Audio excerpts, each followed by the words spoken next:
네, 안녕하세요. 올로버드 NFL 김민준. 유재경입니다. 네, 이제 6주차 경기 리뷰로 돌아왔습니다.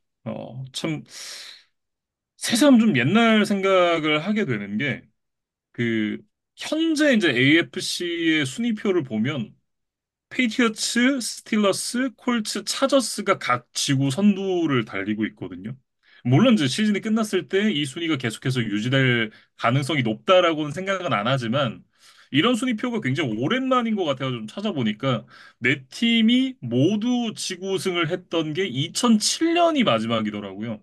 당시에 이제 그 브레이디, 그다음에 빅벤, 형 매닝, 그리고 이제 정여광 필립 리버스가 주전 쿼터백을 각각 이제 하던 시절인데, 물론 이제 2007년에 저는 이제 라이브로 NFL을 보던 시기는 아니긴 하지만, 이 선수들이 이제 말년에 뛸 때 제가 이제 NFL에 입문을 했었잖아요. 그래서 굉장히 좀 옛날 생각도 나고, 좀 감회가 새로운 그런 한 주였던 것 같습니다. 그러니까 AFC의 그 당시에 이제 4대장 같은 뭐 쿼터백들이었죠. 2007년 당시나 또 전체 커리어를 보더라도 다 굵직한 이제 이름들을 새기고 지금은 이제 NFL 무대를 떠난 쿼터백들인데 그 시간이 지금 많이 흘러서 그 팀의 이제 후배들이 이번 시즌 좀 좋은 모습들을 보여주고 있습니다. 그래서 사실은 네 팀 다 좀 시즌 전에 이 팀이 지구 1위를 한다라는 예상을 많이는 받지는 못했던 팀들의 리스트인 것 같은데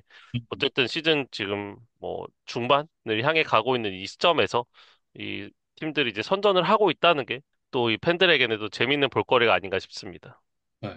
또 개인적으로는 이제 NFL 중계를 다시 시작한 주기도 했어서 저 개인적으로도 굉장히 좀 뜻깊은 한 주기도 했었는데 이제 6주차 리뷰 좀 시작을 해보도록 하겠습니다. 일단 thursday 풋볼 경기부터 좀 이변이었죠. 필라델피아 이글스와 뉴욕 자이언츠의 맞대결에서 34대 17로 자이언츠가 승리를 가져갔습니다. 그러니까 누구도 이길 거라고 생각하지 않았던 자이언츠가 업셋을 만들어냈기 때문에 이 6주차 시작부터 심상치가 않았어요. 그러니까 이 Thursday Night Football이라는 이 스케줄 특성상 그 이전 주차 경기를 치르고 나서 짧은 휴식 후에 경기를 치르는 거잖아요. 물론 이제 두 팀 모두 동일한 조건이긴 합니다만 그러다 보니까 조금 더 변수가 많고 이런 이변이 일어날 가능성도 조금은 더 높은 게 아닌가 그런 생각이 듭니다. 어쨌든 이제 잭슨 다트가 매주 성장하는 모습을 보여주면서 자이언츠 팬들을 굉장히 기쁘게 하고 있는데 이날 이제 그 컨커션 이발리에이션 때문에 블루 텐트에 들어갔었거든요. 그때 이제 브라이언 데이벌 감독도 그렇고 자이언츠 선수들이 계속 블루 텐트에 뛰어가서 잭슨 다트의 상태를 체크하는 그런 모습들이 이제 중계에 좀 잡혔는데 또 이제 그 다트가 블루 텐트 들어갔을 때 러셀 윌슨이 또 필드 위에 나왔었거든요. 근데 패스 실패를 하니까 곧바로 야유가 터지더라고요. 그리고 그 다음 드라이브에 다시 이제 잭슨 다트가 컨커션 이밸루에이션을 통과를 하고 필드 위에 올라왔는데 올라오자마자 팬들이 환호성을 보내주는 게 이제 진짜 자이언츠가 잭슨 다트의 팀이 됐구나 하는 걸 좀 느낄 수 있었습니다. 음. 그러니까 팬들의 여론이라는 게 참 금방금방 바뀌죠. 그래서 음. 이 러셀 윌슨 같은 뭐 슈퍼볼 우승을 차지한 쿼터백도 또 부진하면 이제 바로 또 이렇게 야유의 대상이 되기도 하고 이 잭슨 다트가 뭐 1라운드에 뽑힌 이제 뭐 신인 쿼터백 아주 유망한 선수기 때문에 이 자이언츠 팬들의 기대감이 높은 것 같습니다. 뭐 어쨌든 이제 뭐 잭슨 다트도 잭슨 다트지만 루키 러닝백 캠 스캐터부 선수도 자이언츠 팬들이 굉장히 좀 많은 사랑을 받고 있다는 걸 느낄 수가 있었는데 이날 98야드의 3개 터치다운 기록을 하면서 해트트릭을 만들어냈습니다. 자이언츠 팬 입장에서는 이 두 명의 루키가 크는 걸 보는 맛이 확실히 좀 있을 것 같고 한 가지 좀 아쉬운 건 말릭 네이버스가 건강하게 뛰었더라면 어땠을까 하는 생각을 좀 하게 되는 것 같아요. 음. 그러니까 자이언츠 같은 경우는 이제 타이론 트레이시라던가 뭐 데빈 싱글터리 이런 이제 추가적인 러닝백 자원들까지 있다 보니까 잭슨 다트 입장에서는 조금 더 편안한 환경에서 공격을 할 수 있지 않나 그런 생각이 들어요. 이글스는 이날 이제 제일런 카터 선수가 부상으로 이탈을 했었죠. 발 뒤꿈치 부상이 있는 이제 제일런 카터인데 카터가 이글스 이제 수비의 핵입니다. 이 선수가 빠지고 나니까 계속해서 수비가 흔들리는 모습. 특히나 이제 중앙 쪽이 계속해서 뚫리는 그런 모습들을 좀 보여줬었는데 수비 쪽에서의 아쉬운 모습도 아쉬운 모습이었지만 이글스가 이제 최근 경기들에서 전반 후반 경기력이 계속해서 좀 롤러코스터를 타고 있잖아요. 아무래도 이제 공격 쪽에서 굉장히 좀 예측 가능한 그런 공격들이 계속해서 나오다 보니까 이날은 이제 그 같이 중계를 했었던 김인찬 해설위원이랑도 이제 그런 얘기를 했었는데 케빈 파툴로 오펜시브 코디네이터가 너무 좀 뻔하고 예측 가능한 이제 그런 공격들을 하기 때문에 오펜시브 코디네이터의 교체를 좀 빠르게 가져가야 될 것 같다라는 얘기를 좀 나눴었습니다. 음. 그러니까 지난 시즌 슈퍼볼 우승을 차지한 팀이기 때문에 워낙 기대치가 높다고 봐야겠죠. 네, 그래서 오펜시브 코디네이터도 이제 지난 시즌 대비 이제 인적 변화가 있었던 부분인데 어떤 이제 공격의 다변화라던가 창의성 이런 부분들에 대해서 어떤 팬들의 기대치를 좀 충족을 못하고 있기 때문에 이 파툴로 오펜시브 코디네이터에게 좀 비판의 화살이 많이 가고 있는 것 같아요. 그리고 이제 지난 시즌에 선수들이 어떤 성적도 올 시즌보다 더 좋았던 부분도 분명히 있고, 지난 시즌에 팀의 성적도 좋았었기 때문에 개개인이 갖고 있는 불만이 이제 겉으로 나오지 않았다라고 한다면, 올 시즌에는 이제 선수들이 갖고 있는 불만이 계속해서 좀 터져나오고 있는 느낌이에요. 근데 이걸 봉합을 하려면 어쨌든 이제 성과가 나야 되는데 이게 파툴로 체제에서는 좀 쉽지 않을 것 같다라는 생각이 좀 들고 그리고 이날 이제 그 이글스가 4연속 투시 푸시를 하면서 이제 터치다운을 만들어낸 장면이 있었습니다. 그 4연속 딸깍을 했는데 그 과정에서 또 펄스타트 같은 반칙들이 나왔거든요. 그러니까 이거를 심판들이 좀 더 잘 잡아내야 되지 않을까라는 생각을 개인적으로 좀 했는데 이게 제가 투시파시를 반대를 하는 건 아니지만 이런 식의 반칙들이 안 잡히고 계속해서 넘어가게 된다면 이건 투시푸시 반대론자들에게 명분이 더 생길 수밖에 없거든요. 어쨌든 이 작전을 본인들이 잘하니까 계속해서 쓰고 싶다면 그 과정을 조금 더 깔끔하게 다듬어야 될 필요도 분명히 있지 않나라는 생각을 해봅니다. 그리고 이 경기가 또 김희준 아나운서의 모처럼 또 NFL 중계를 하는 음, 경기였는데 또 어떤 뭐 소감이었는지도 좀 개인적으로 좀 궁금하더라고요. 그 방송 막판에도 잠깐 얘기를 했습니다만 저 정말 오랜만에 NFL 중계였거든요. 엠스플에서 중계를 마지막으로 하고 나서 2년 전에 이제 그 포스트 시즌 땜빵으로 한 경기 들어갔던 걸 제외하면 이제 정말 오랜만에 복귀전이었는데 다른 종목 할 때는 사실 그 정도까지는 아니거든요. 근데 너무 설레가지고 또 잠을 좀 설쳤습니다. 연차가 이제 어느 정도 되다 보니까 뭐 방송할 때 긴장을 하거나 이런 것도 잘 없는 편인데 긴장도 좀 많이 하고 그랬던 것 같고 오랜만에 중계를 하다 보니까 좀 부족한 부분들도 많고 이랬을 텐데 어쨌든 좀 좋게 봐주시면 좋겠다 이런 생각을 해봅니다. 음. 그리고 이제 다음 경기도 김희준 아나운서가 직접 중계를 하셨던 경기였어요. 이제 런던 아, 인터내셔널 시리즈였는데 네. 덴버와 뉴욕 제츠의 경기에서 덴버가 13대 11로 승리를 가져갔습니다. 사실 방송 때 좀 포장을 많이 했어요. 야, 이 수비 볼이다. 포장을 많이 했는데 사실 눈이 썩는 경기였죠. 그러니까 이게 영국에서 펼쳐졌던 경기였잖아요. 토트넘 한스퍼 스타디움에서 펼쳐졌던 경기였는데 이게 영국 친구들에게 이게 미식축구다라고 보여주기에 굉장히 부끄러운 경기였다. 음, 그런 생각을 좀 했었고 근데 그렇다고 하더라도 이제 재미가 없었느냐라고 얘기를 하면 재미가 없진 않았어요. 왜냐하면 이게 확실히 일방적으로 압살을 하는 경기보다 두 팀 모두 못해가지고 점수가 비등비등하게 가면 또 이제 어느 정도 재미가 있잖아요. 그래서 약간 이제 그 이전 투구라는 말이 있죠. 이게 비 오는 날 개싸움 같은 그런 경기가 좀 됐었는데 또 이날 중계가 이제 그 우리 픽다운 선생님이랑 같이 하는 첫 경기였거든요. 이래저래 예구이를 좀 많이 나눴었는데 내공이 정말 대단하다 이런 생각을 좀 했습니다. 많이 음. 배웠어요. 뭐 저도 이제 종종 픽다운님 채널을 보면서 또 많이 공부도 하고 하는데 추천을 참 제가 잘했다 이런 생각이 잘 드는 것 같아요. 그래서 아마 쿠팡 플레이를 통해서 NFL을 즐기시는 이 한국 팬분들께서도 아주 친숙한 인물이고 또 아주 재밌고 뭐 유익한 중계를 해주시는 분으로 제가 잘 알고 있습니다. 네. 어쨌든 이 경기는 이제 공격보다는 수비에 포커스가 좀 맞춰진 그런 경기였죠. 특히 이제 덴버의 수비진이 이날 9개의 색, 15개의 쿼터백 히트, 7개의 태클 폴 로스를 기록을 하면서 제츠를 상대로 야, 오늘 스탯 정립하는 날이다. 약간 이런 느낌으로 가져갔던 경기였었고 그러면서 이제 저스틴 필즈가 꽁꽁 묶였는데 이날 필즈의 넷 패싱 야드가 마이너스 10야드입니다. 그러니까 뒤로 후진만 했어요, 필즈는. 예전에 이제 다놀드가 제츠 유니폼을 입고 있을 때, 뭐 저희가 많이 이야기했던 그 패츠를 상대로 뭐 귀신을 봤던 경기, 뭐 음. 그거에 대한 이야기를 저희가 종종 드리곤 하는데, 필즈도 뭐 그 경기가 좀 연상이 될 만큼 이날 런던에서 좀 힘든 하루를 보냈습니다. 네. 저도 이제 중계 중에 좀 비슷한 얘기를 했었는데, 필즈가 좀 귀신을 보지 않았을까, 이런 생각을 저도 좀 했었고, 이날 그, 게럿 윌슨 선수를 철병 마크를 했었던 패트릭 설텐 얘기도 좀 해야 될 것 같습니다. 이날, 정말 어마어마한 퍼포먼스를 보여줬었는데, 4주차에 자만 체이스를 셧다운을 했었잖아요. 그 모습이 이날 게럿 윌슨을 상대로도 또 나왔습니다. 8번의 패스 중에 단 3개만 허용이 됐고, 13야드에 그쳤던 윌슨이었으니까, 확실히 이제 패트릭 설텐이 왜 지난 시즌에 디펜스 플레이어 오브 더 이어에 선정이 됐는지 이런 모습을 이날도 필드 위에서 확인을 할 수가 있었다. 근데 다만 이제 그 덴버 브론코스의 공격적인 측면에서는 레프트 가드 벤 파워스 선수가 빠진 자리가 좀 크게 느껴졌었어요. 그 대체자였던 맷 페어트 선수가 3번이었나? 뭐 중요한 상황에서 계속해서 좀 페널티가 나왔었고 패스 프로텍션이라든지 뭐 럼블락 상황에서도 계속해서 그 부분이 조금 이제 힘든 모습들이 나왔었거든요.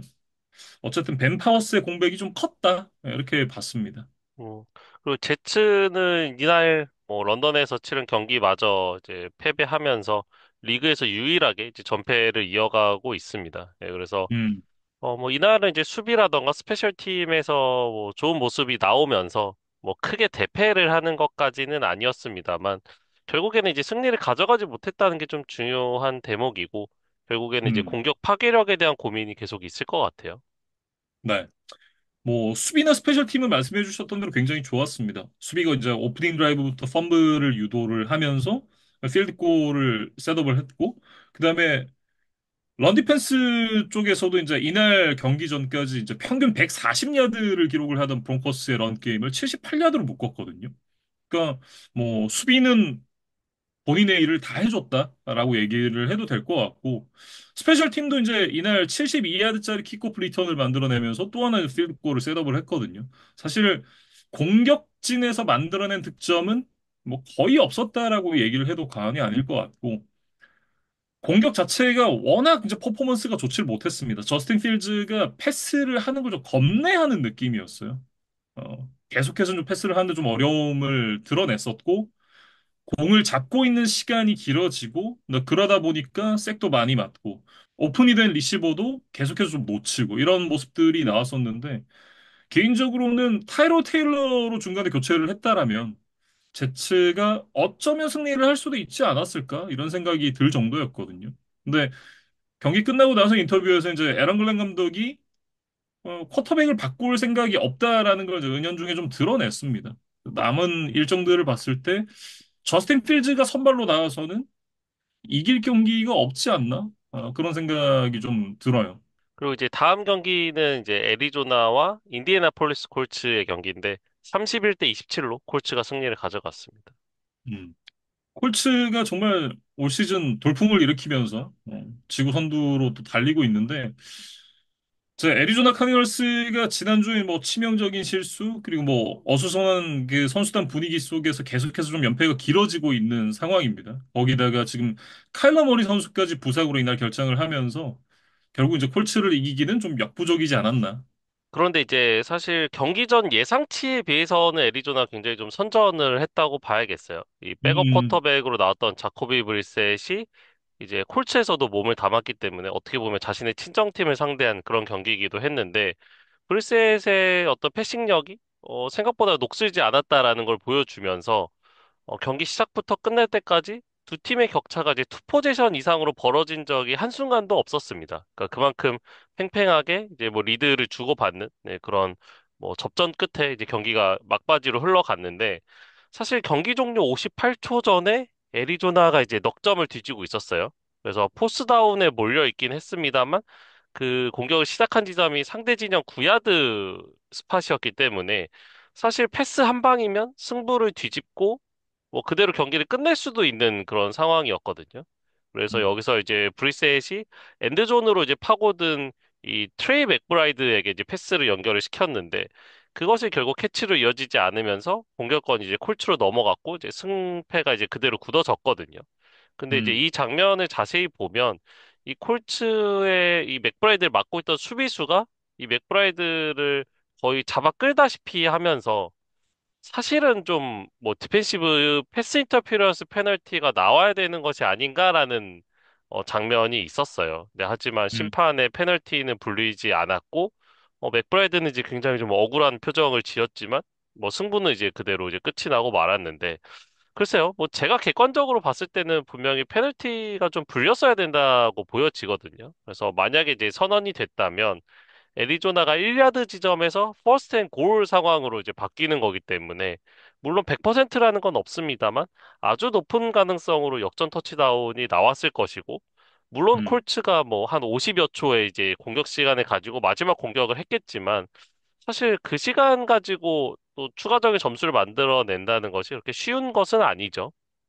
그래서 만약 이 페널티가 불렸다면 애리조나의 승리 확률이 그래도 한 70% 정도는 되지 않았을까라는 개인적인 생각을 해보는데, 어쨌든 이렇게 좀 분위기가 좋지 않고 주전 쿼터백까지 빠져 있었던 상황에서 애리조나가 만약에 승리를 추가할 수 있었다면, 사실은 또 분위기가 이제 반전이 되고, 남은 시즌에 충분히 이제 올라갈 수 있는 동력이 될 만한 이제 그런 경기이기도 했는데, 애리조나 입장에서는 좀 외부적인 변수 때문에 승리를 놓쳤다는 생각이 좀 드는 경기였을 것 같습니다. 네. 아무래도 이제 심판이 좀 야속했을 수밖에 없는 그런 경기였던 것 같고, 콜츠 같은 경우는 이제 업셋의 희생양이 될 뻔한 그런 상황에서 승리를 지켜내면서 이제 시즌 5승째를 기록을 하게 됐습니다. 6주차 이제 종료 시점에서 AFC에서 가장 좋은 성적을 기록하고 있는 팀이 지금 콜츠인데, 시즌 시작 전에 누가 콜츠가 AFC 1번 시드 자리를 한 번이라도 차지할 거라고 생각을 했을까요? 정말 NFL은 알 수 없는 것 같습니다. 콜츠의 이제 상승세 원인에 대해서 뭐 여러 가지 이야기를 할 수 있겠지만, 일단 조나단 테일러가 벌써 600 러싱 야드를 넘겼거든요. 그러면서 리그 음, 러싱, 리더보드에 이제 가장 높은 곳에 이름을 올리고 있다. 이것이 일단 1차적인 뭐 상승세의 요인이라고 봐야 될 것 같고, 사실은 저희가 이제 쿼터백에 대한 어떤 뭐 부족함? 뭐 이런 것들에 대해서 지적을 많이 했었는데, 데니얼 존스가 이제 아직 뭐 시즌이 다 끝나진 않았습니다만, 지난 시즌에 샘 다놀드처럼 어떤 커리어의 반등을 좀 일으키고 있어요. 그래서 음, 지금 보통 저희가 이제 패서 레이팅이 100이 넘으면 최소 1인분은 했다. 예, 잘했다라는 이제 뭐 쿼터백에 대한 평가를 내리는 뭐 하나의 지표로 이제 저희가 보는데 이번 시즌 팀이 치른 6경기 중에 램스에게 패했던 그 한 경기를 제외하고는 승리했던 5경기에서는 모두 100 이상의 패서 레이팅을 기록을 하고 있고 굉장히 좀 꾸준한 모습을 보여준다는 생각을 이 데니얼 존스의 기록을 보면 좀 느낄 수가 있거든요. 네, 그래서 물론 이제 테일러, 그다음에 뭐 좋은 오펜시브 라인, 뭐 이런 여러 가지 도움을 받기도 하겠습니다만, 데니얼 존스도 어떤 뭐 버스를 타는 것이 아니라 충분히 제 역할을 하면서 팀의 상승세를 이끌고 있는 요인 중에 하나로 뭐 그 정도 역할은 하고 있다. 이렇게 좀 이야기를 할 수 있을 것 같습니다. 뭐 이쯤 되면 뉴욕이 문제 아닐까요? 아놀드도 그렇고 지금 뭐 데니얼 존스도 그렇고 예. 음. 이쯤 되면 뉴욕이 문제다. 예. 네, 그래서 이제 데니얼 존스가 지금 콜츠와 딱 1년 계약만 맺고 입단을 한 상황이기 때문에 이번 시즌이 끝나면 이제 FA가 될 예정이에요. 네, 그래서 데니얼 존스는 또 이 FA를 앞둔 이 중요한 시점에 또 한 번 이렇게 힘을 내면서 자이언츠 시절에 이어서 또 한 번 대형 계약을 받을 가능성이 점점 높아지고 있다. 네, 개인적으로도 그런 것들을 굉장히 좀 만족스럽지 않을까 싶습니다. 다음 경기는 LA 차저스와 마이애미 돌핀스의 경기입니다. 29대 27로 LA 차저스가 승리를 가져갔는데요.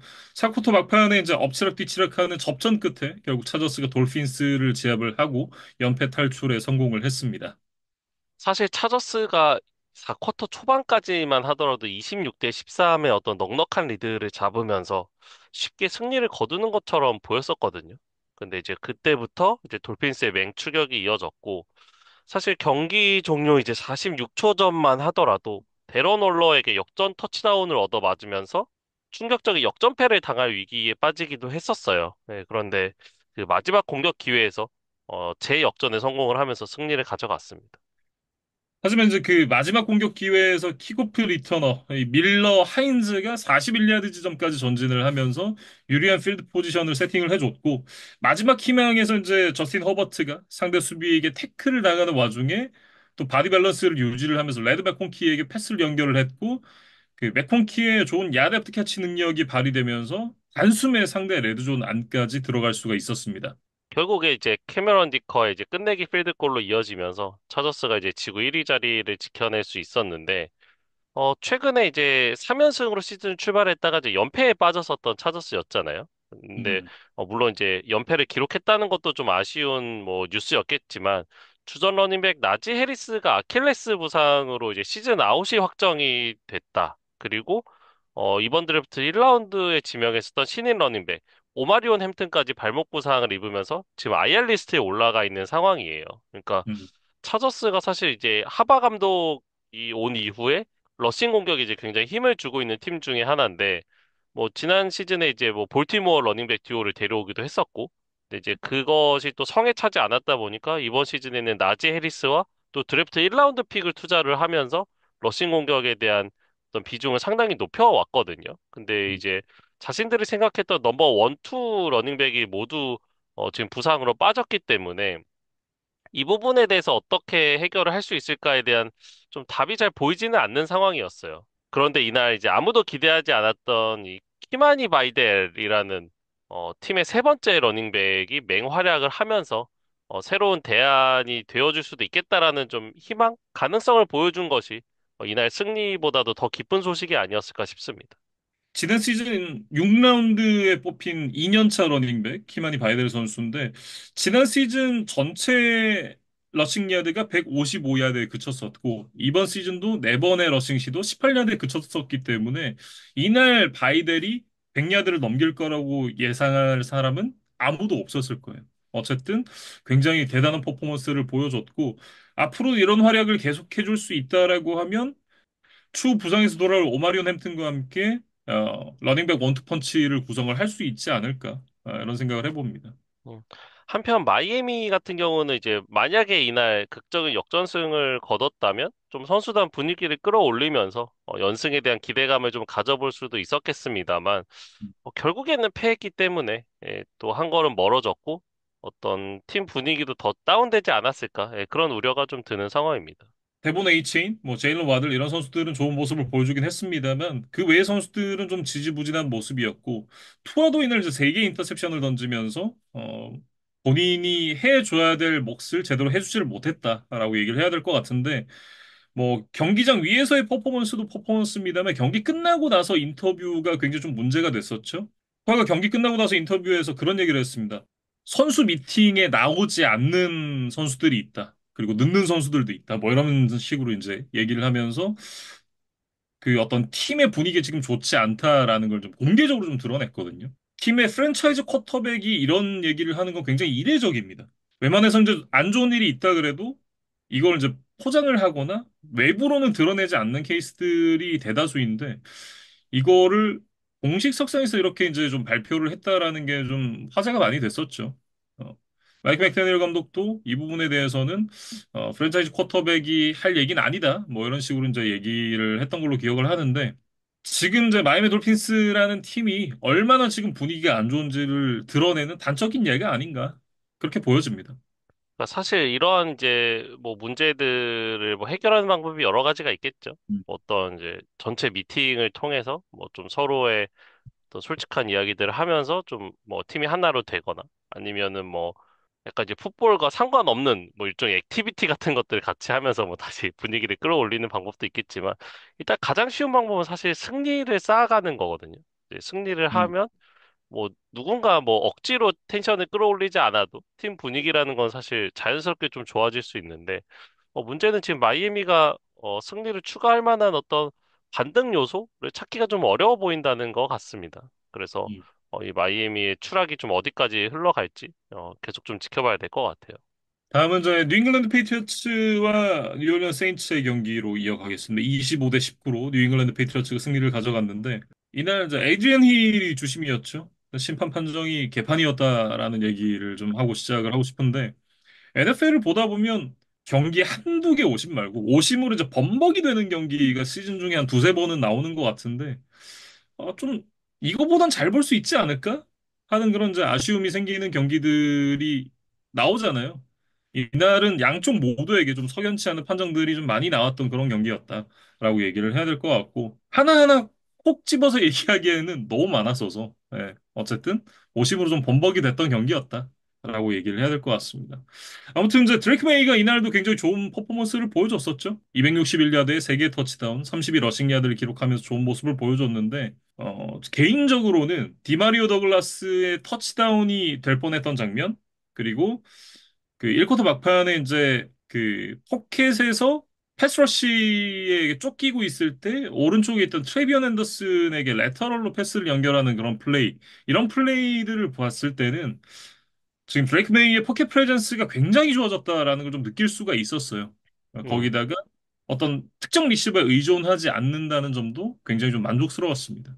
그러니까 사실 최근에 이제 스테펀 딕스의 활약을 저희가 많이 조명을 했었는데 음, 이날만큼은 뭐 딕스가 그렇게까지 뭐 많은 뭐 캐치라던가 리시빙 야드를 기록하지 않았음에도 불구하고 뭐 케이션 부티라던가 뭐 앞서 언급했던 디마리오 더글라스 뭐 이런 어떤 서브 리시빙 자원들을 잘 활용을 하면서 경기를 풀어 나갔거든요. 예, 그래서 드레이크 메이가 이제 스테판 딕스에게만 의존하지 않고도 경기를 풀어갈 수 있다라는 걸 이제 보여준다는 것 자체가 이 뉴잉글랜드를 앞으로 상대해야 되는 팀들에게도 좀 머리를 아프게 하는 요소가 되지 않을까?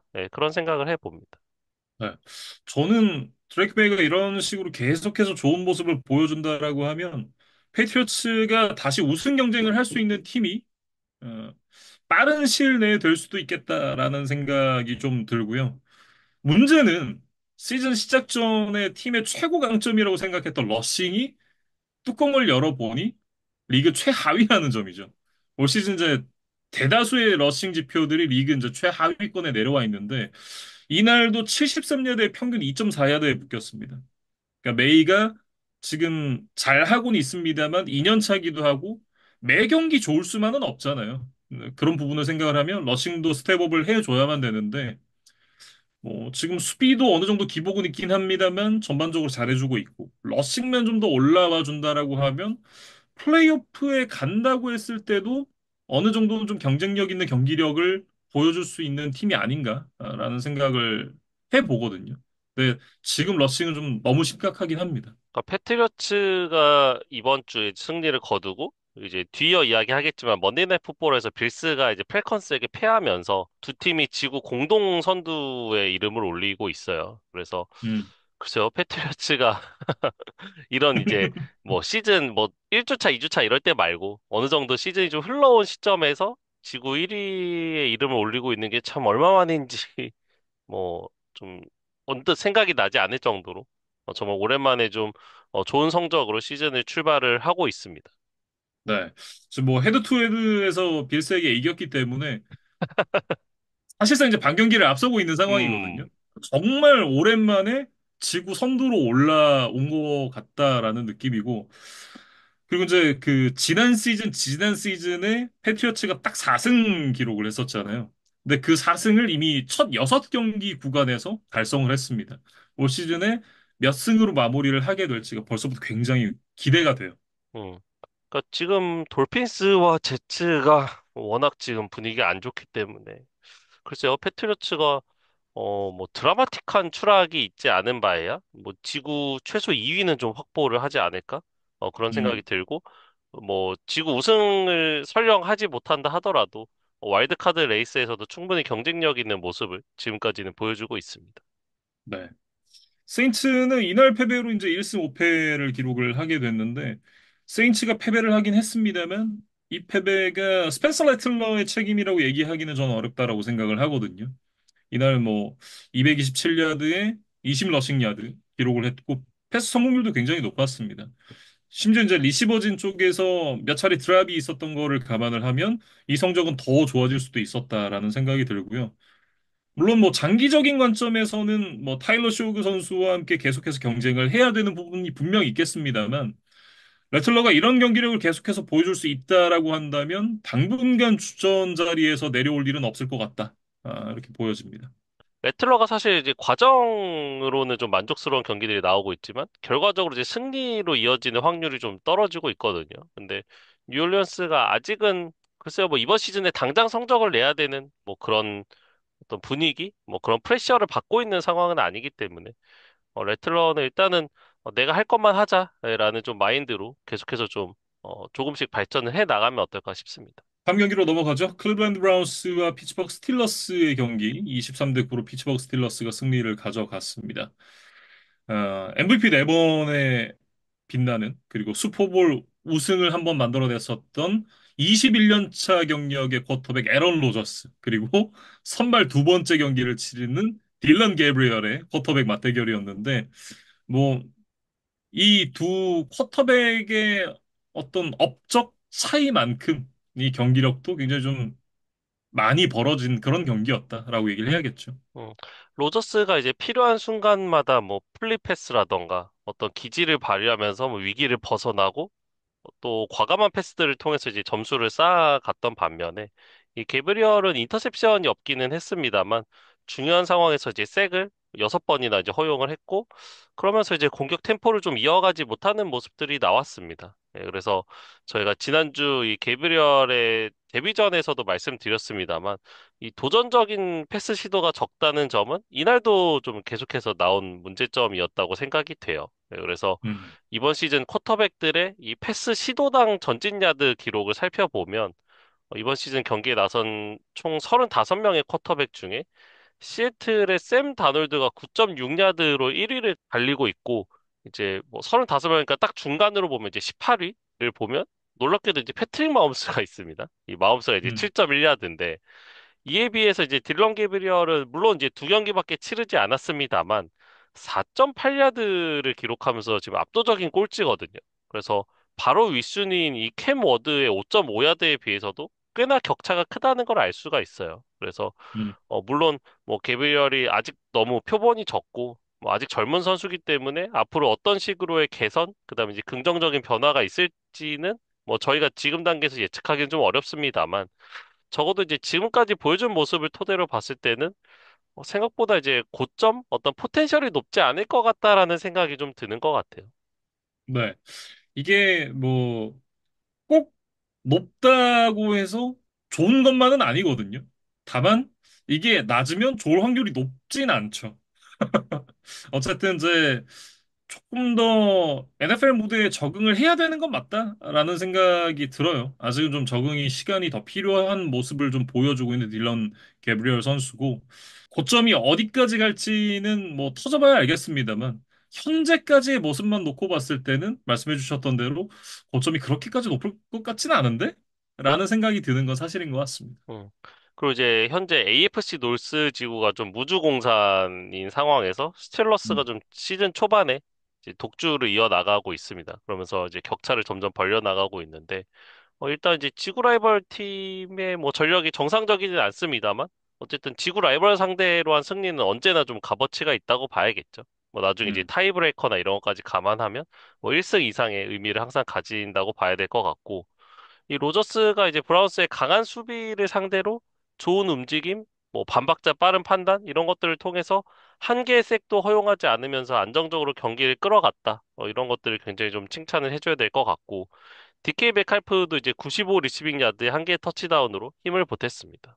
현재 그 레이븐스의 라마 잭슨 선수가 부상으로 빠져 있는 그런 상황이기 때문에 뭐 지금 팀의 성적 자체가 예상외로 좀 차이가 많이 나고 있긴 합니다만 아직까지는 지구 우승을 단언하기는 좀 쉽지는 않은 상황이거든요. 특히나 음, 이제 스틸러스와 레이븐스의 맞대결은 시즌 후반 쪽에 몰려 있기 때문에 아예 사정권 밖으로 크게 달아나지 못한다면 막판에 또 레이븐스가 대역전극을 쓸 가능성도 아직은 남아 있습니다. 그렇기 때문에 스틸러스 입장에서는 승수를 쌓을 수 있을 때 최대한 많이 쌓아놔야 돼요. 그러니까 객관적인 전력으로 봤을 때는 그래도 볼티모어가 이제 부상자들이 다 돌아온다면 뭐 스틸러스보다는 조금 더 위라고 봐야 되기 때문에 스틸러스 입장에서는 기회가 될 때 계속해서 레이븐스가 넘볼 수 없을 만큼의 차이를 벌리는 것이 좀 중요해 보입니다. 다음 경기는 댈러스 카우보이스와 캐롤라이나 팬서스의 경기입니다. 30대 27로 팬서스가 승리를 가져갔습니다. 이 경기도 사실 60분 경기 내내 원 포지션 이내에서 치열하게 동점 그리고 역전을 거듭했던 뭐 명승부였는데 결국 홈팀 캐롤라이나가 끝내기 필드골로 승리를 가져갔어요. 이번 주에도 이제 리코 다우드 선수가 경기의 주인공이 됐는데 지난주 이제 200 러싱 야드를 넘기면서 러닝백 원맨 캐리의 정석을 보여줬었던 다우들이었잖아요. 네, 이날도 이제 그 좋았던 흐름을 이어가는데 성공을 했습니다. 특히 이제 상대 팀이 지난 시즌까지 리코 다우들이 몸담았던 댈러스 카우보이스였기 때문에 조금 더 이제 많은 주목을 받았던 그런 경기였거든요. 근데 무려 239 스크리미지 야드의 터치다운 하나를 기록을 하면서 게임을 지배했습니다. 음. 지난주에 이제 프랜차이즈 역사상 한 경기 최다 러싱 야드를 아쉽게 깨지 못했다는 말씀을 드렸는데, 예. 이날은 이제 크리스찬 맥카프리가 2018 시즌에 펜서스 유니폼을 입고 세웠던 이 펜서스 프랜차이즈 역사상 한 경기 최다 스크리미지 야드 기록인 237야드를 2야드 차이로 뛰어넘으면서 또 팀 역사에 새로운 뭐 한 페이지를 장식을 했다. 또 이런 이야기를 드려야 될 것 같아요. 댈러스는 이제 시드램 선수가 계속해서 결장 중이죠. 이날 경기까지 이제 3주 연속 결장을 했는데 조지 피켄스가 그 빈자리를 잘 메워주고 있긴 합니다. 168 리시빙 야드에 터치다운 하나를 기록을 하면서 이날도 이제 좋은 모습을 보여줬었는데 뭐 개인적으로는 이제 커리어 한 경기 최다 리시빙 야드를 기록을 하긴 했습니다만 결국 이제 팀이 패배를 하면서 빛이 바래고 말았습니다.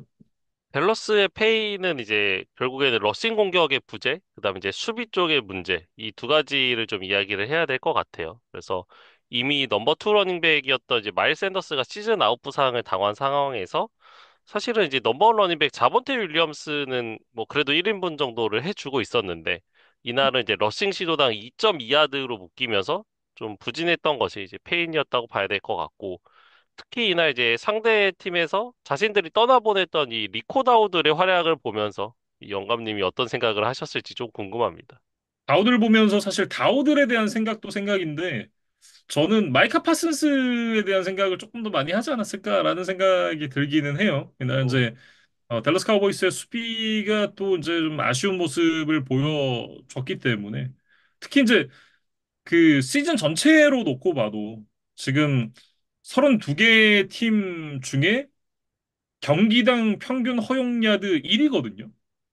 그러니까 지금 리그 최하위다라는 얘기인데 뭐 남은 시즌도 뭐 지금까지의 모습을 보여준다라고 하면 이길 수 있는 경기가 그렇게 많을 것 같지는 않습니다. 그러니까 경기당 평균 실점으로 보더라도 최다 2위니까 뭐 여러모로 봤을 때 리그 최하위권의 수비 지표를 지금 보이고 있고, 그러니까 평균 수치로 보면 댈러스가 지금 한 경기에서 상대에게 400야드 이상을 내주고 30실점 이상을 하고 있어요. 그러니까 음. 공격력이 아무리 좋은 팀이라 하더라도 이렇게 수비가 뚫리고 나면 뭐 많은 경기를 승리하긴 좀 어렵겠죠. 예, 근데 댈러스가 말씀해주신 대로 지금 뭐 러닝백 쪽에서도 어떤 S급 자원은 없고 뭐 넘어온 리시버 이 CD램도 좀 부상으로 인한 결장 공백이 좀 이어지고 있기 때문에 이렇게 매 경기 30점 이상을 내기는 지금 쉽지는 않은 상황이거든요. 그렇다면 결국에는 매 경기 승리보다는 패배 확률이 점점 더 높아지고 있는 상황이다. 이렇게 좀 정리를 해야겠습니다. 다음은 시애틀 시옥스와 잭슨빌 제규어스의 경기로 넘어가 보겠습니다. 20대 12로 시애틀 시옥스가 승리를 가져갔는데 시애틀 시옥스가 이제 넘버원 리시버 잭슨 스미스 은지그바 선수의 맹활약 그리고 이제 수비진의 전방위적인 압박에 힘입어서 상승세를 타고 있던 잭슨빌 제규어스를 원정에서 잡아내는데 성공을 했습니다. 사실 오프 시즌에 이제 DK 맥칼프와 타일러 로켓이 동시에 팀을 떠났죠. 그리고 이제 음. 물론 쿠퍼컵을 영입하기는 했습니다만 글쎄요. 뭐 쿠퍼컵도 지금 전성기에서는 좀 내려온 기량이기 때문에 이 잭슨 스미스 은지그바에게 너무 과도한 부담이 쏠리지 않을까라는 우려를 저 개인적으로는 좀 했었거든요. 그러니까 물론 이 JSN 이 스미스 은지그바가 지난 시즌 1000 리시빙 야드를 넘기면서 좋은 모습을 보여주긴 했습니다만 그거는 이제 DK 메칼프 타일러 로켓과 함께 뛰었을 때의 기록이고 음. 본인이 온전히 좀 상대 넘버원 코너백들을 상대하면서 이제 집중적인 견제를 당했을 때도 이 정도의 성적이 나올 수 있느냐에 대한 검증은 좀 안 됐었기 때문에 이 부분에 대한 좀 우려가 있었습니다만 글쎄요, 이번 시즌 더 잘해졌어요. 그래서 이날 2쿼터 중반 61야드짜리 터치다운을 포함해서 8번의 캐치, 무려 162 리시빙 야드를 따냈고, 이번 시즌 전체로 보더라도 6경기에서 벌써 696 리시빙 야드를 기록을 하면서 리그 전체에서 1위를 달리고 있습니다. 물론 이제 아직 시즌이 많이 남긴 했습니다만 지금 페이스가 1972 리시빙 야드 페이스라 정말 와 말도 안 되는 그런 페이스를 지금 이어가고 있거든요. 어디까지 갈지 뭐 굉장히 좀 궁금한데 어쨌든 뭐 지금까지의 퍼포먼스만 놓고 봤을 때는 경기당 100야드는 그냥 뚫지 않을까 싶은 생각이 들긴 해요. 그러니까 뭐 자말 체이스라든가 저스틴 제퍼슨 같은 뭐 리그에서 지금 가장 좀 이름값 있는 리시버들에 밀리지 않는 활약이다라고 이야기를 해야 될 것 같고 수비진에서는 이제 드마커스 로렌스가 두 개의 색, 다섯 개의 쿼터백 히트를 하면서 이날 이제 가장 좀 눈에 띄는 활약을 했는데 뭐 로렌스뿐만 아니라 전체 팀 디펜스로 보더라도 색이 7개, 쿼터백 히트가 17번이나 나왔거든요. 그래서 결국에는 트레버 로렌스를 이제 봉쇄를 하는데 성공을 하면서 실점을 최소화하다 보니까 이날 좀 어려운 승부에서 승리를 가져갈 수가 있었습니다. 반면 저 잭슨빌 제기어스 같은 경우에는 최근의 승리 공식이었던 준수한 러싱 그리고 이제 수비진의 턴오버 유도 이런 부분들이 나오질 않으면서 결국 이제 연승이 마감이 되고 말았습니다. 특히 앞선 5경기에서 평균 2.8개의 턴오버를 유도를 해냈던 잭슨빌의 수비진이었는데 이날은 이제 시즌 처음으로 턴오버가 하나도 안 나왔어요. 그리고 이날 이제 잭슨빌 디펜스의 또 주요 관전 포인트는 이 트레이드에 대한 이야기였어요. 그러니까 음. 코너백 타이슨 캠벨과 7라운드 픽을 브라운스에게 내주고 코너백 그렉 뉴섬과 6라운드 픽을 얻어오는 이 클리블랜드 브라운스와의 트레이드가 있었거든요. 예, 그러고 나서 이제 그렉 뉴섬이 이날 제기어스 데뷔전을 치르는 의미가 있는 그런 게임이었는데 사실 잭슨빌의 뭐 타이슨 캠벨이 뭐 아주 못하는 선수는 아니었습니다만 어떤 피지컬이 뛰어난 이 타이슨 캠벨보다는 커버리지 능력이 좋고 아직 이제 루키 계약 그 마지막 해에 있는 이 그렉 뉴섬이 뭐 장기적으로는 우리에게 조금 더 도움이 되는 자원이다. 그리고 우리 팀 수비에 더 어울리는 스타일을 가진 선수다라는 판단 하에 좀 트레이드를 진행을 했던 것 같거든요. 근데 이제 뉴섬이 이날 투입된 첫 번째 스냅에서 공교롭게도 이 잭슨 스미스 은지그바 커버에 좀 실패를 했고 이 동료 세이프티들도 이 스미스 은지그바 쪽으로 이제 붙어주질 못하면서 결국 앞서 이야기했던 그 61야드짜리 빅플레이 터치다운이 나오고 말았어요. 그래서 음. 물론 뭐 이 한 플레이만 가지고 트레이드가 실패했다, 뭐 망했다라고 이야기를 할 수는 없겠죠. 이 그렉 뉴섬도 아직 새로운 팀에 적응을 해야 되고 어떤 동료들과의 커뮤니케이션을 맞출 시간이 충분하지 않았기 때문에 이 한 장면 가지고 이제 평가를 할 필요는 없다는 생각은 듭니다만 분명 이날 승부 어떤 결과에서만 지켜본다면 분명히 좀 아쉬운 플레이기는 했습니다. 뭐 어쨌든 잭슨빌 제기어스도 지금 뭐 나름 괜찮은 성적을 기록을 하고 있는 상황이잖아요. 그랭 뉴섬 선수가 이제 빠르게 좀 팀에 녹아들어서 수비의 어떤 단단함을 다시 좀 되찾는 부분이 필요하지 않나 이런 생각을 해봅니다. 다음은 이제 LA 램스와 볼티모어 레이븐스의 경기입니다. 17대 3으로 램스가 승리를 가져갔는데 결국 이제 이 라마 잭슨이 없는 볼티모어가 어디까지 내려갈 수 있는가를 지금 올 시즌 계속해서 좀 보고 있잖아요. 뭐 든자리는 몰라도 난자리는 안다라는 그런 속담이 있는 것처럼 라마 잭슨의 빈자리가 굉장히 크게 느껴집니다. 음.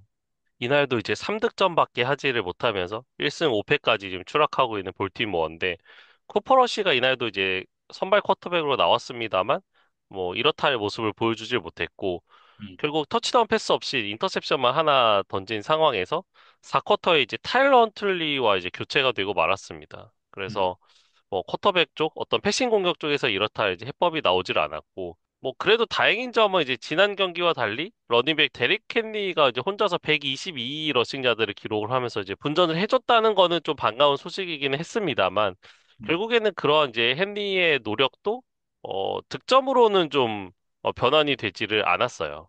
그래서 특히 이 쿼터 마지막 드라이브를 보면 상대 진영 1야드 지점에서 이제 포스 앤 골 상황이었는데 데릭 헨리의 러싱이 막히면서 이제 터치다운에 실패를 하고 전반전이 끝나고 말았거든요. 음. 결국에는 이 포인트가 좀 승부에 불을 붙일 수 있었던 마지막 기회를 좀 볼티모어가 놓친 장면이 아니었나. 돌이켜보면 좀 그런 생각이 들고, 경기 전체적으로 봐도 레드존에 이제 3번 들어가긴 했습니다만, 터치다운은 하나도 나오질 않았습니다. 그나마 좀 다행인 부분은 이제 다음 주에 바이위크가 있다는 점, 그리고 바이위크가 끝나고 그 다음 주인 8주 차에는 라마 잭슨 선수가 복귀를 할 수 있다라는 점이겠죠. 라마 잭슨 선수가 돌아온 이후에는 정말 지금까지와는 완전히 반대되는 정말 파멸적인 반등이 필요한 그런 볼티모어 레이븐스인데 향후 대진만 놓고 보면 대진이 그렇게까지 나쁘지는 않거든요. 아직까지 볼티모어 레이븐스에게 가능성은 열려 있습니다. 음.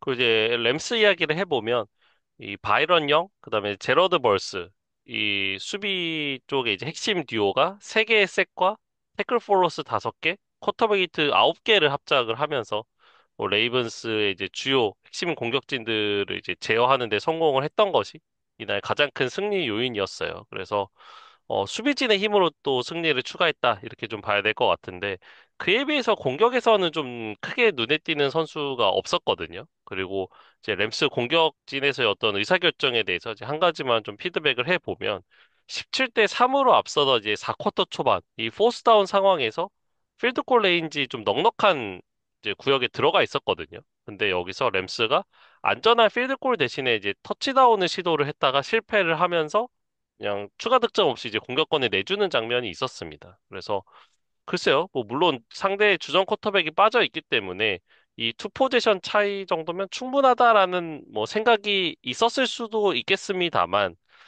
글쎄요, 추가 필드골을 성공을 했다면 이게 뭐 단순히 3점을 추가했다라는 의미보다는 투 포지션에서 쓰리 포지션으로 격차가 벌어진다는 것이 저는 좀 중요한 포인트였다고 생각이 되거든요. 근데 음. 고포릿을 하는 어떤 리스크 대비 터치다운에 성공하더라도 리턴이 그렇게 크지는 않은 상황이라고 개인적으로는 좀 판단을 했는데 맥베이 감독이 어떤 의도로 고포릿을 시도한 것인지는 모르겠습니다만 개인적으로는 그렇게 정답에 가까운 의사결정은 아니었다라는 생각은 듭니다. 좀 아쉽긴 하죠. 결과론적으로 놓고 봤을 때는. 하지만 이제 성공했다면 상대를 능욕하는 거 정도의 어떤 그런 이제 효과는 있었겠지만 말씀해 주셨던 대로 실질적인 그런 이제 리턴이 크지는 않았을 거라는 생각엔 저도 동의를 하기 때문에 그런 부분은 조금 아쉬웠던 것 같고 푸카나쿠아 선수가 이제 발목 부상으로 중간에 이탈을 했다고 후반에 돌아오긴 했습니다만 100% 그런 컨디션은 아닌 것처럼 좀 보였었거든요. 이제 잭슨빌과 인터내셔널 시리즈를 이제 7주차에 갖게 되는데 푸카나쿠아 선수가 나올 수 있을지 여부도 아직까지는 좀 지켜봐야 될 것 같습니다. 다음은 이제 테네시 타이탄스와 라스베이거스 레이더스의 경기입니다. 20대 10으로 레이더스가 승리를 가져갔는데 역시나 이제 수비의 힘을 앞세워서 레이더스가 승리를 가져갈 수 있었고요.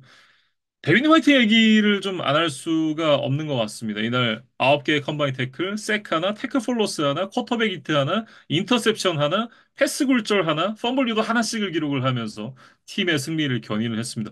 뭘 많이 했어요. 그러니까 사실은 두 팀 다 굉장히 부진한 성적을 내고 있었던 팀들이었기 때문에 이날 승리를 한다고 하더라도 어떤 드라마틱한 반등에 대한 가능성은 그렇게 높지는 않았던 것이 현실적이지만 이거는 이제 한 걸음 떨어져서 보는 이제 제3자의 입장에서 들을 수 있는 얘기고 이 두 팀은 서로를 잡아먹고 반드시 승리를 추가하면서 좀 분위기 반전을 해야 되는 그런 좀 절박한 매치였거든요. 근데 일단은 이제 라스베가스가 승리를 하면서 홈에서 첫 승을 거두기도 했고 뭐 앞으로에 대한 희망의 불씨를 지피는 그런 승리가 되지 않았나 싶습니다. 네. 그나마 이제 수비라도 잘한다라는 게 이제 레이더스의 강점인 것 같고 이날 뭐 양 팀 모두 공격은 좀 원활하지 못했죠. 특히 이제 전반에 양 팀 합산 토탈 넷야드가 136야드에 불과할 정도로 이제 공격이 굉장히 지지부진했고 레이더스도 역시 이제 수비 쪽에서 턴오버를 만들어내지 못했더라면 전반 스코어는 3대 0으로 끝났을 거예요. 레이더스 공격도 좀 아쉬웠다는 이야기를 드렸지만 테네시도 사실 만만치 않았고 어떻게 보면 더 했다고 봐야겠죠. 네, 그래서 그렇죠. 어, 이미 0대 17로 뒤지고 있던 3쿼터 1분여를 남긴 시점에서 이 타이탄스가 처음으로 스코어보드에 자신들의 득점을 올릴 수가 있었는데, 글쎄요, 뭐, 아무리 뭐 풋볼이 4쿼터의 마지막 순간에만 승리하면 되는 종목이라고는 하더라도 이렇게 첫 득점이 늦게 나와서는 뭐 어지간한 경기에서는 승리를 추가하기가 좀 어렵다고 봐야겠습니다. 케빈 리들리 선수가 햄스트링 부상으로 이제 이탈했던 부분도 사실 적지 않았다라는 생각이고 경기 막판에 이제 데이비 마틴 로빈슨 선수가 터치다운 만들어내긴 했습니다만 격차를 좁히기에는 좀 어려움이 있었죠. 음. 결국 이날 경기까지 이제 패배를 하면서 타이탄스가 브라이언 켈러인 감독을 경질을 하는 그런 이제 결정을 내렸습니다. 지난 시즌에 이제 처음으로 감독을 맡은 이후에 23경기에서 4승 19패 기록을 하면서 1할 7푼 4리의 승률을 기록을 하고 이제 감독직에서 물러나게 됐는데 이 정도의 승률을 기록을 하게 되면 다음번 감독 기회에는 안 올 가능성이 굉장히 높죠.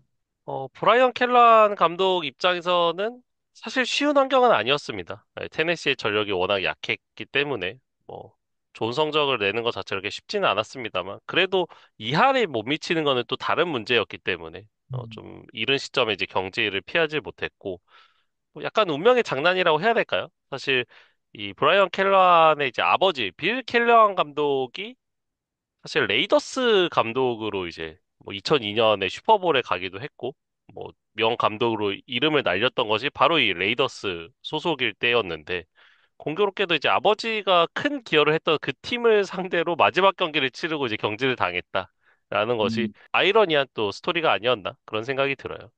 그리고 이제 이 타이탄스에서 그 아버지가 또 오펜시브 라인 코치를 맡고 있었는데 브라이언 켈러현 감독이 물러나면서 아버지 빌 켈러현도 같이 이제 팀을 떠나기로 결정을 했다고 하고요.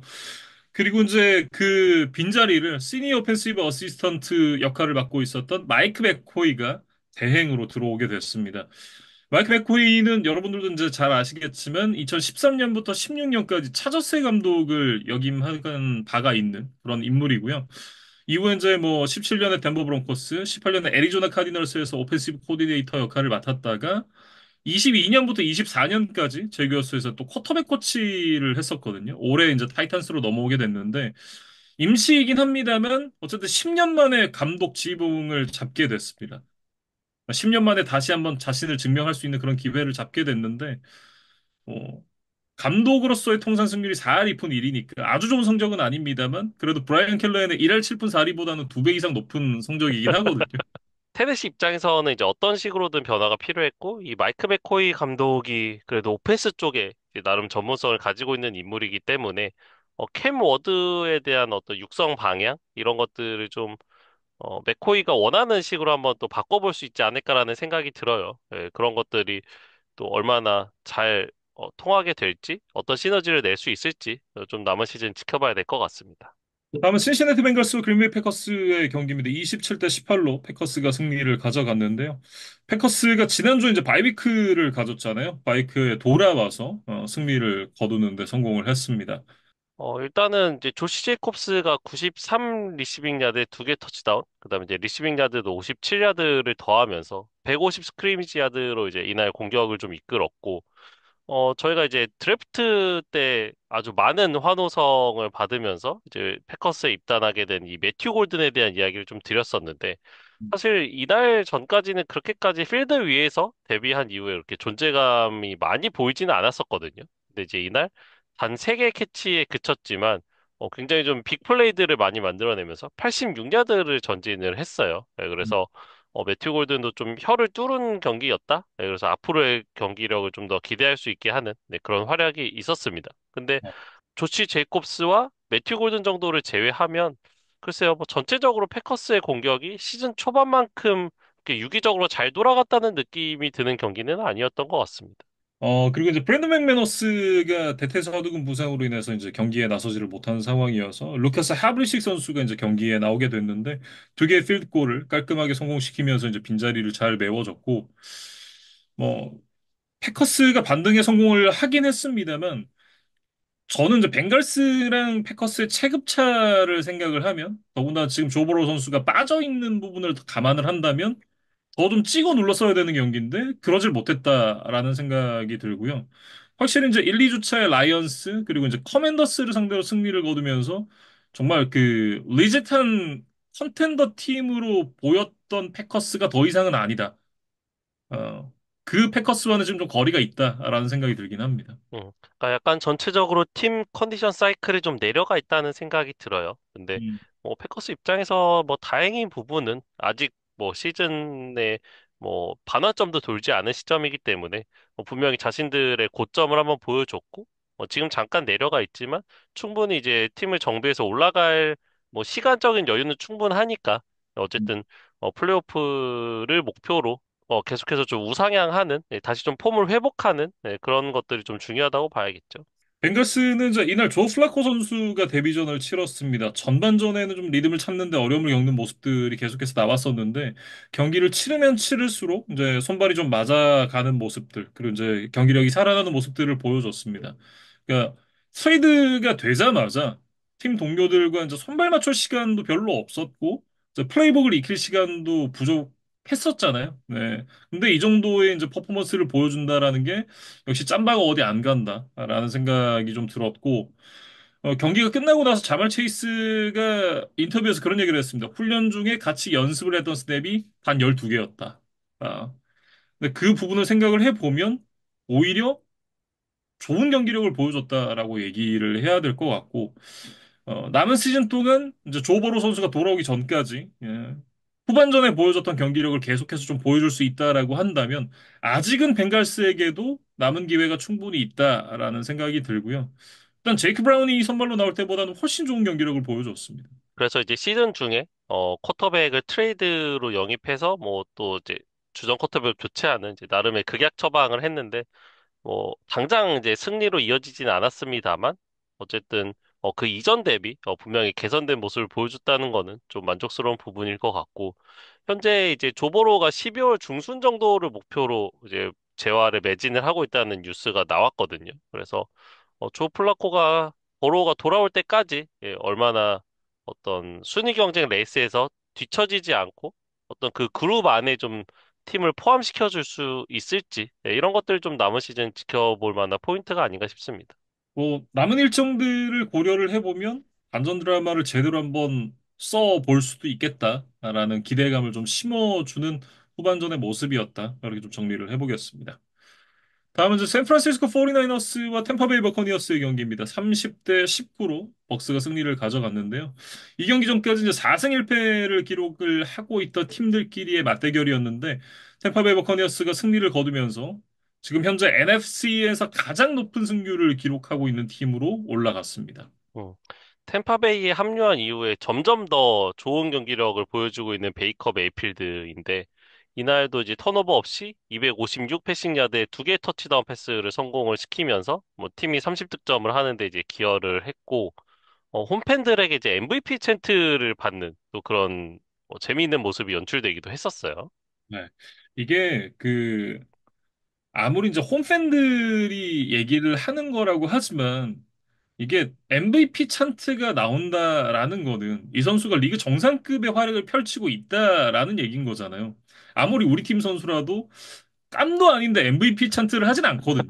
음. 이게 지금 현 시점에 베이커 메이필드가 얼마나 좋은 퍼포먼스를 보여주고 있는가를 반증하는 그런 그림이 아닌가 싶습니다. 음. 그러니까 이날도 이제 테즈 존슨에게 던진 45야드 패싱 터치다운 장면이라던가 또 서드의 14, 그러니까 굉장히 서드 앤 롱으로 몰려 있었던 상황에서 상대 수비의 태클이 직접적으로 들어왔음에도 불구하고 그걸 여러 차례 이겨내고 자신의 발로 이제 퍼스트 다운을 극적으로 갱신하는 이런 플레이들이 있었거든요. 그러니까 굉장히 경기를 지켜보고 있는 홈팬들을 열광시키기에 충분한 이런 이제 멋진 하이라이트 필름들이 나오고 또 이제 승리까지 가져가다 보니까 이런 이제 챈트들이 나오지 않았나 이런 생각이 들고 물론 이제 시즌이 반환점을 아직 돌지 않은 시점이니까 뭐 약간 이제 설레발이라고 봐야겠죠. 근데 하지만 지금 시점에서 현지 언론에서도 이 메이필드를 MVP 후보 중에 한 명으로 언급을 할 만큼 이번 시즌 활약이 참 대단한 상황입니다. 네. 그리고 이제 현지에서는 이제 도박사의 배당률 이런 것들도 최근에 많이 보잖아요. 그 리스트의 상단에 베이커 맥필드가 이름을 올려놓고 있다라는 것 자체가 뭐 여러 부문에서 지금 팬들도 그렇고 이제 뭐 도박사들도 그렇고 현지 언론에서도 그렇고 다들 이제 공통적으로 메이필드가 정말 잘하고 있다라고 본다는 거겠죠. 음. 음. 메이필드의 시즌 기록을 좀 종합을 해보면 패싱 야드가 지금 리그 전체 4위고 12개의 터치다운 패스를 던지는 과정에서 인터셉션이 지금 하나밖에 없어요. 음. 사실 지난 시즌도 좋은 모습을 보여주긴 했습니다만 인터셉션이 조금 많다라는 단점은 있었는데 이번 시즌에는 이제 그러한 단점들마저 이제 개선된 모습을 보여주다 보니까 한 단계 더 성장한 것이 아닌가라는 이제 생각을 하게 되고 또 놀라운 거는 이제 게임 위닝 드라이브가 벌써 4차례나 된다는 점이에요. 네, 음. 그래서 4쿼터의 어떤 클러치 상황에서 이 메이패드가 지금 더 강력한 모습을 보여주고 있습니다. 그래서 네. 이런 기세를 좀 어디까지, 언제까지 이어갈 수 있을지 좀 지켜봐야 될 것 같아요. 반면에 이제 나이너스 같은 경우에는 이제 맥 존스 선수가 이날 선발로 나오긴 했습니다만 뭐 보토까지 했다 그러죠. 예, 컨디션이 굉장히 좀 좋지 않은 상황에서 맥 존스 선수가 경기를 나섰는데 두 개 인터셉션을 던지면서 부진한 모습을 보여줬습니다. 뭐 이 부분도 아쉬웠겠습니다만 가뜩이나 부상자가 굉장히 많이 나오고 있는 상황에서 수비의 핵심 프레드 워너 선수가 발목 부상을 입으면서 시즌 아웃 판정을 받았습니다. 그러니까 사실 닉 보사가 이미 시즌 아웃 부상으로 빠진 상황에서 음. 이제 프레드 워너의 어떤 존재감, 해줘야 되는 역할 이런 것들이 더욱더 커져 있었던 상황이었거든요. 근데 좀 워너까지 또 큰 부상을 당하면서 이번 시즌 모습을 볼 수가 없게 됐기 때문에 나이너스 입장에서는 지난 시즌에 이어서 계속해서 좀 부상 악몽이 자신들의 발목을 좀 붙잡고 있습니다. 그래서 일단 7주 차에 이제 프레컨스와의 썬데이 나잇 풋볼 경기가 예정이 되어 있는데 주전 타이트엔드 조지 키틀이 이제 모처럼 복귀를 할 것이라는 소식은 뭐 다행스럽긴 합니다만 여전히 빠져있는 선수들이 많기 때문에 키틀 한 명의 합류, 어떤 복귀만으로 이 모든 문제가 해결이 될 것 같지는 않다는 생각이 좀 들고 그 다음에 이제 주전 쿼터백 브록 퍼디, 또 주전 리시버 이 리키 피어스 같은 경우는 이제 한 주를 더 쉬고 이제 8주 차에 되어서야 좀 필드에 복귀할 수 있다는 전망이 나오고 있거든요. 그래서 다음 경기도 맥 존스의 컨디션도 100%는 아니지만 맥 존스가 한 경기를 더 책임져 줘야 될 것 같습니다. 일단 이제 뭐 맥존스 입장에서는 큰 이변이 없다라고 하면 브로퍼디가 돌아왔을 때 다시 이제 벤치로 가야 되기 때문에 다음 주 이제 펠컨스와의 서든의 풋볼 경기가 주전으로 뛰는 올 시즌 마지막 경기일 수도 있거든요. 예. 그렇기 때문에 이제 이 전국 중계 경기에서 자신의 가치를 좀 끌어올리는 그런 퍼포먼스를 좀 보여줘야 될 필요가 있습니다. 다음은 이제 선행의 풋볼 경기였던 디트로이트 라이언스와 캔자스시티 칩스의 경기에 대해서 얘기를 해보겠습니다. 30대 17로 칩스가 승리를 가져갔는데 사실 이제 이 경기 시작하기 전까지만 하더라도 라이언스가 이기지 않겠느냐 뭐 이런 예상들이 좀 많았었어요. 근데 칩스가 라이언스를 꺾고 아직까지는 자신들이 살아있다라는 걸 좀 증명을 했습니다. 사실 이제 지난주에 이제 잭슨빌에게까지 또 패하면서 뭐 5할 미만으로 다시 한번 또 떨어졌던 이제 그런 최근에 좋지 않은 성적을 기록하고 있던 칩스였는데, 이날, 강팀 라이언스를 상대로 홈에서 승리를 하면서 5할 승률에 다시 복귀를 했고, 또 분위기 반전을 할 수 있는 좋은 승리가 있었습니다. 네. 사실 이제 칩스에게는 이 경기가 굉장히 중요했던 게 이 경기를 내줬다라고 하면 2승 4패로 미끄러지게 되는 그런 경기였거든요. 그렇게 됐다라면 이제 플레이오프 진출이 더욱더 험난해졌을 거고 그랬기 때문에 이 경기 승리가 굉장히 값진 승리였다. 이렇게 얘기를 할 수 있을 것 같습니다. 뭐 어쨌든 경기 내용 좀 얘기를 해보면 마움스가 이날 257야드에 3개 터치던 패스를 만들어내면서 정품 마움스의 모습을 보여줬는데 이날 이제 뭐 할리우드 브라운 선수가 또 2개 터치다운을 잡아내기도 했었고, 점점 이제 공격이 살아나는 모습을 보여주고 있어요. 뭐 제이비 오디 선수가 복귀를 한 것도 있겠지만, 이제 다음 주에 라시라이스 선수가 돌아옵니다. 네, 라이스까지 돌아오게 되면 리그 정상급의 공격을 다시 보여줄 수 있을 것 같다라는 생각을 이 경기를 좀 중계를 하면서 많이 하게 되더라고요. 음. 그래서 뭐 칩스는 사실 최근의 부진과는 별개로 사실 마홈스라는 뭐 엘리트 쿼터백, 그다음에 많은 우승 경험을 가진 쿼터백이 있기 때문에 정말 뭐 탈락하는 순간까지 좀 방심할 수 없는 팀이라고 생각이 되거든요. 그러니까 이 칩스를 상대하는 팀들에게. 그래서 칩스가 또 살아날 조짐이 보이기 때문에 이 라이벌들에게는 또 경계 경보가 켜진 게 아닌가 그런 생각이 들고 이날 수비도 이제 리오 셔넬을 필두로 라이언스의 사실 강점이라고 할 수 있는 러싱 공격을 잘 틀어 막았던 것이 또 승리의 요인이었고 지난주 이제 제기어스전에서 약간 좀 안일한 플레이, 좀 뭔가 최선을 다하지 않는 것 같은 뭐 플레이들로 이제 많은 비판을 받았던 크리스 존스도 이날 좀 그러한 비판 여론 좀 의식해서인지 또 좋은 모습이 나왔습니다. 일단 뭐 리그 최상급 오펜스를 갖고 있는 라이언스를 상대로 17점밖에 허용을 하지 않았던 부분. 뭐 일단 스티븐 스백놀로 디펜스 코디네이터를 칭찬을 하지 않을 수가 없을 것 같고 어쨌든 이제 5할 승률을 맞췄고 차저스 브론코스랑 여전히 한 게임 차기 때문에 이런 경기력을 계속해서 보여줄 수 있다라고 하면 여전히 지구 우승에 대한 가능성도 열려 있다. 이렇게 얘기를 해야 될 것 같습니다. 반면 라이언스 이야기를 좀 해보면 사실은 오프닝 드라이브부터 좀, 잘 풀리지를 않았던 것이 경기 끝까지 좀 이어졌던 것 같아요. 이 음. 오프닝 드라이브 레드존까지 잘 들어갔지만 와일드캣 포메이션에서 제러드 고프에게 이제 오히려 패스를 던지는 그런 좀 변칙적인 작전을 활용을 해봤는데 고프의 일리걸 모션 페널티가 나오면서 이것이 이제 득점이 되질 않고 그냥 이제 필드골에 그치면서 이제 드라이브가 끝나고 말았거든요. 그러면서 좀 기습적인 플레이로 상대 혼을 빼놓고 좀 분위기를 주도할 수 있었던 상황에서 좀 아쉬운 페널티가 나오면서 그 기회를 살리지 못했던 것이 계속해서 좀 마음에 남았던 것 같습니다. 네. 이날 뭐 라이언스는 전반적으로 부상자들의 공백이 좀 크게 느껴졌어요. 레프트 태클은 이제 타일러 데커 선수가 빠져 있었던 부분. 그리고 이제 지난주에도 말씀드렸습니다만 세컨더리 쪽에 부상이 많잖아요. 세컨더리진의 공백이 좀 느껴지는 그런 경기였다라고 얘기를 해야 될 것 같고 아몰라 세인 브라운 선수가 사실 이제 드랍 같은 걸 잘 안 하는 선수인데 그간 잘 없었던 드랍이 이날 또 나오면서 아쉬운 모습을 보여주기도 했습니다. 음. 그리고 이제 이날 그 세컨더리 브라이언 브랜치가 또 주주 스미스 슈스터를 가격을 하는 또 그런 약간 좀 비매너 플레이가 나왔던 것도 어, 패배와는 별개로 또 라이언스에게서는 좀 돌이켜 봐야 될, 좀 반성해 봐야 될 부분이 아닌가 싶습니다. 네. 경기 끝나고 나서 이제 그 패트릭 마홈스가 브라이언 브랜치에게 이제 악수를 시도를 했는데 그걸 이제 브랜치가 쌩까고 지나가더니 앞에 있던 주주 스미스 슈스터의 턱을 돌렸습니다. 물론 이제 이 헬멧을 쓰고 있었기 때문에 뭐 브라이언 브랜치의 손만 아팠겠지만 이날 이제 그 주주 스미스 슈스터 선수가 심판이 안 볼 때 그 브라이언 브랜치 선수를 여기저기 뭐 치고 뭐 좀 시비를 털었다라고 얘기를 하더라고요. 경기 중에 참은 거는 굉장히 잘한 부분이지만 끝나고 나서도 참았어야 됐지 않았나. 이건 뭐 경기도 지고 매너도 졌다라고 얘기를 해야 될 것 같고 한 경기 출장 정지를 받게 되는데 안 그래도 지금 세컨더리에 부상자가 많아서 공백이 굉장히 크잖아요. 근데 브랜치도 또 한 경기를 못 나오게 되면 다음 주 경기가 또 쉽지 않을 것 같다라는 생각이 드는데 다음 주가 하필 굉장히 뜨거운 메이필드가 이끌고 있는 벅스입니다. 예.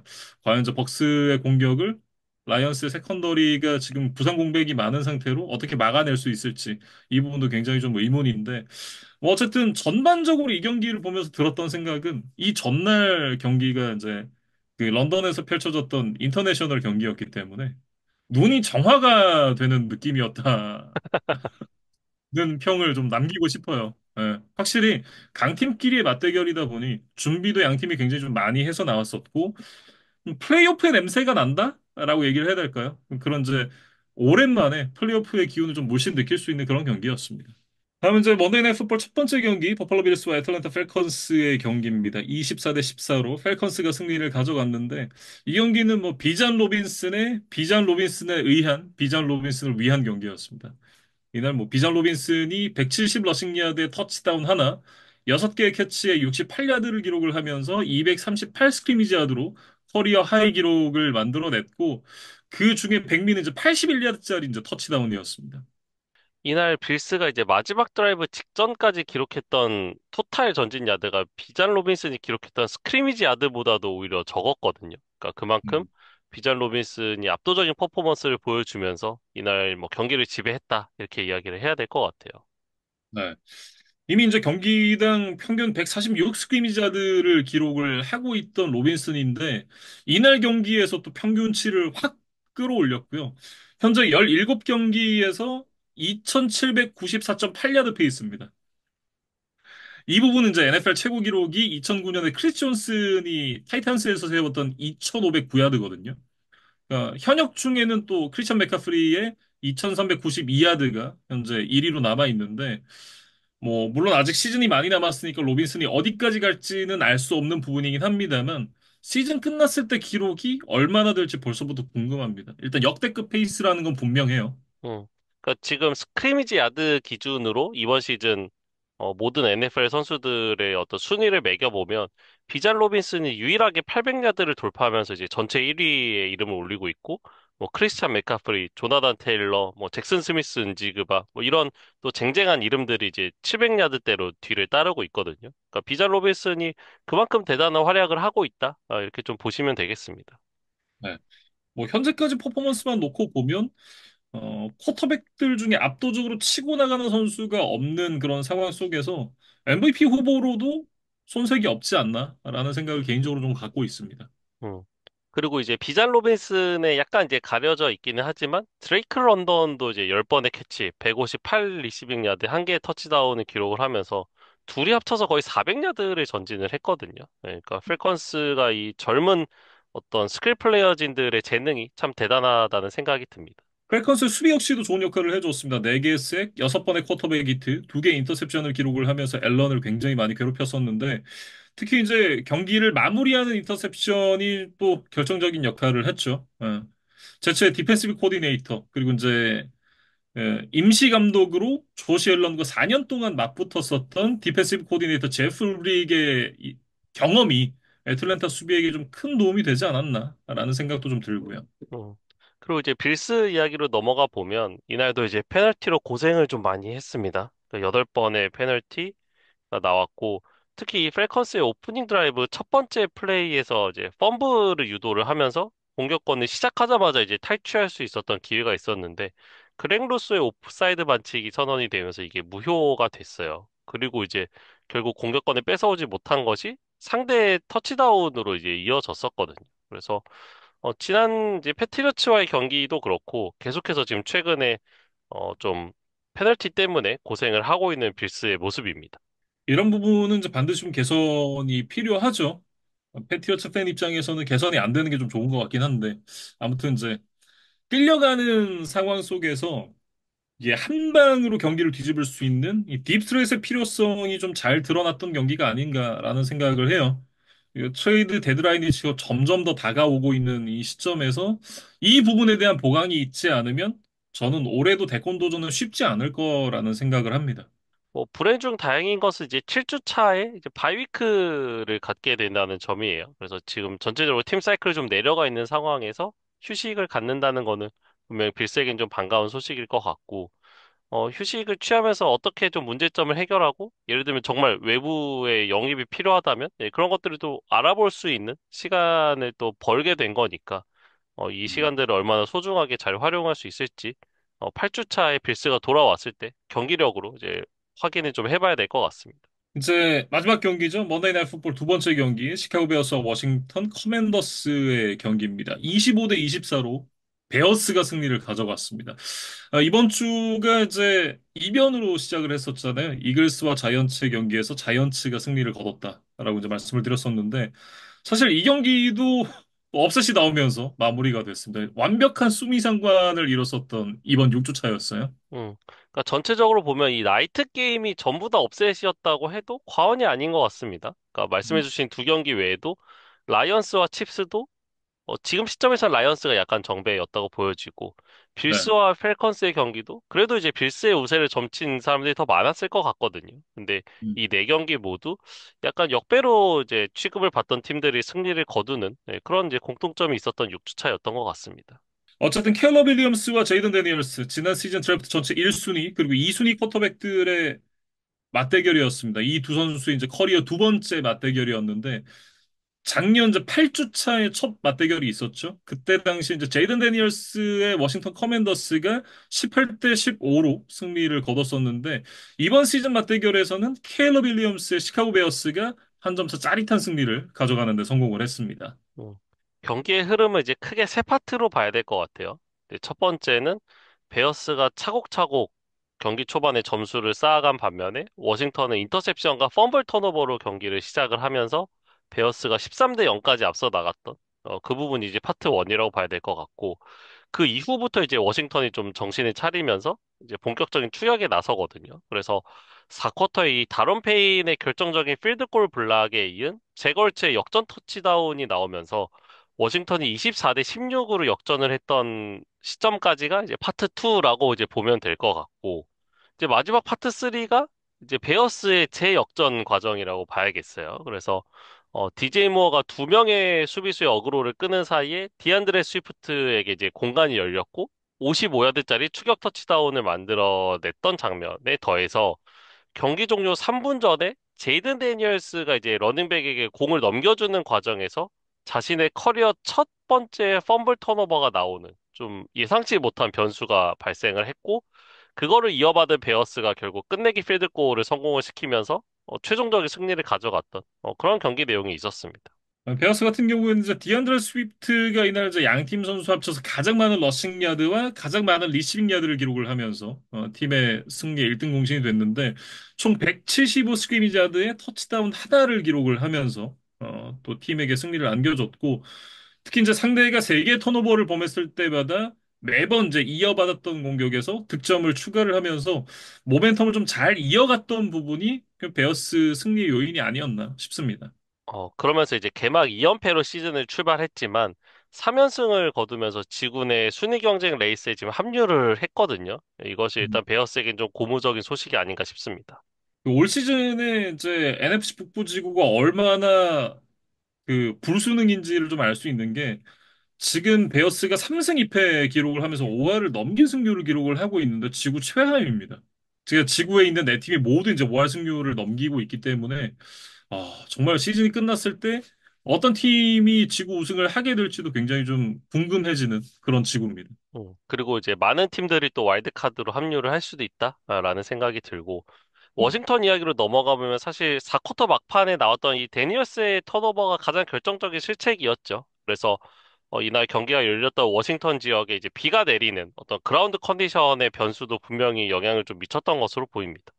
만약 이제 서den원 상황에서 이제 퍼스트 다운 갱신에 성공을 했다라고 한다면 필드 골 레인지 부근이었었기 때문에 상대 타임아웃을 이제 계속 소모시키면서 시간을 더 태우고 터치다운이나 이제 필드 골을 추가해서 상대가 이제 짧은 시간 안에 터치다운을 해야만 되는 상황으로 좀 강제를 할 수가 있었는데 오히려 이게 턴오버로 연결이 되면서 상대가 필드 중앙에서 충분한 시간과 타임아웃을 가진 채 필드 골만 성공시키면 되는 그런 굉장히 이지한 상황으로 이제 갔다라는 게 워싱턴 커맨더스 입장에서는 굉장히 좀 아쉬웠을 것 같고요.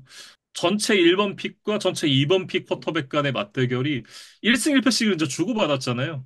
굉장히 좀 흥미롭게 전개가 되고 있습니다. 그러니까 두 팀 모두 이제 MFC 소속이기 때문에 글쎄요, 어쩌면 이제 플레이오프 같은 또 큰 무대에서 두 선수가 다시 만날 수도 있겠다 이런 생각도 들고 워싱턴 같은 경우에는 지금 이제 이글스가 조금 흔들리고 있는 상황이고 댈러스는 지금 분위기가 좋지 않고, 뉴욕 자이언츠도 이제 잭슨 다트라는 신성 쿼터백을 발굴하면서 미래를 보고 있긴 합니다만 이번 시즌 순위 경쟁에 본격적으로 참전할 것 같지는 않거든요. 그러면 이제 결국에는 이글스를 넘어서야 되는데 이글스가 잠깐 흔들리고 있을 때 빠르게 좀 따라 붙으면서 오히려 앞서 나가는 모습을 좀 보여주면 좋겠습니다만 이날 이런 패배들이 좀 쌓인다면 좀 계속해서 좀 뒤에서 추격하는 입장에 머무르게 될 가능성이 높고 이글스가 폼을 회복했을 때 워싱턴이 또 따라가기 힘들 수도 있겠다라는 생각이 좀 드는 상황인 것 같습니다.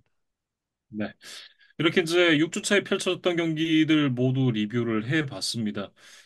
뭐, 말씀해 주셨던 대로 이제 프라임타임 경기들은 모두 이제 업셋이 나왔었는데 정말 그만큼 프라임타임 경기 외에도 이변이 많이 나왔었던 한 주가 아니었나 싶은 그런 한 주였어요. 음.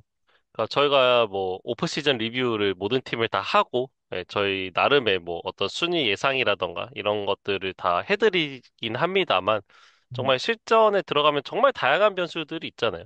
가장 크게는 그렇죠. 이제 부상 같은 것들, 그다음에 트레이드, 어떤 선수들의 어떤 각성, 그런 것들을 저희뿐만 아니라 이제 모든 전문가라던가 이제 팬들이라던가 다 예측을 하지 못하기 때문에 늘 다른 결과가 나오고 그런 것들에 따라 또 희비가 엇갈리는 것이 이 NFL의 매력이 아닌가 싶습니다. 예상하는 대로 다 결과가 나오게 되면 재미없잖아요. 음. 항상 이제 의외의 결과가 나야 더 재밌는 법인데 그런 측면에서 이제 NFL이 그런 매력이 더 있지 않나라는 생각이 들고요. 저희는 이제 다음 주 7주차 경기들 리뷰로 다시 돌아오도록 하겠습니다.